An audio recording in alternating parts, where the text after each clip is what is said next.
నమస్కారం. మీ అందరికి ఆయుర్వేద లోకానికి స్వాగతం. ఈరోజు నీ చూపించే చెట్టు ఎర్రచందనం.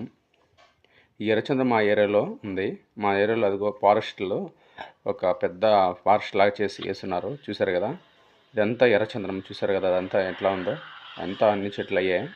దీన్ని ఎలా ఏంటి దాని రూపము ఎక్కువగా దాని కాండం నుండి వచ్చే రసం నుండే ఉపయోగాలు ఎక్కువగా ఉంటాయి. అయ్యే మెడిసిన్ వాల్యూస్ కూడా. ఈ చెట్టు ఏ విధంగా ఉంటుందో మీకు క్లారిటీ ఇస్తాను చూడండి. అలాగే దీంట్లో ఉన్న ఔషధ గుణాల గురించి పూర్తిగా చర్చించుకుంటాం. దాంట్లో ఎక్కువగా వీటిలో ఔషధ గుణాలలో తలనొప్పికి కానీ, రక్తవృద్ధికి కానీ, జ్వరాలకు కానీ, ఎక్కిళ్ళకి కానీ, దంతధావనకి కానీ, ముఖ సముద్రానికి, మొలలకి, మొటియాలకి ఇది మంచి మెడిసిన్స్గా ఉంటుంది. అది ఎలా ఏంటో ఎట్లా చేసుకోవాలో దాన్ని ఫుల్ వీడియోలో చూసుకుంటాం. పరిచయం చేస్తున్నాను. చూసారా, ఇది దాని మొక్క. అసలు అది నిజంగా ఎర్రచందనమా కాదా అనే నిర్ధారణ తీసుకుంటాం. మీరు కావాలంటే చూడండి, నేను చేసే పనిని చూడండి. దీని ఆకులు చూసారా, ఇవన్నీ దాని ఆకులు. దీనిలాగే వెగిసిన చెట్టు కూడా ఉంటుంది. దాని ఆకి దీనికి డిఫరెంట్ కూడా ఇంకొక వీడియోలో మీకు పెడతాను.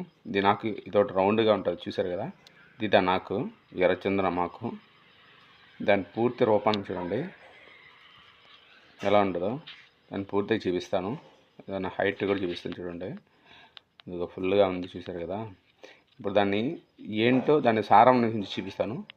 చూసారా, దాన్ని కొడుతున్నాను చూడండి. కొంచెం అంటే అది ఏంటో తెలిసేదానికోసం మీకు చూపించడానికి చేస్తాను. చూసారు కదా,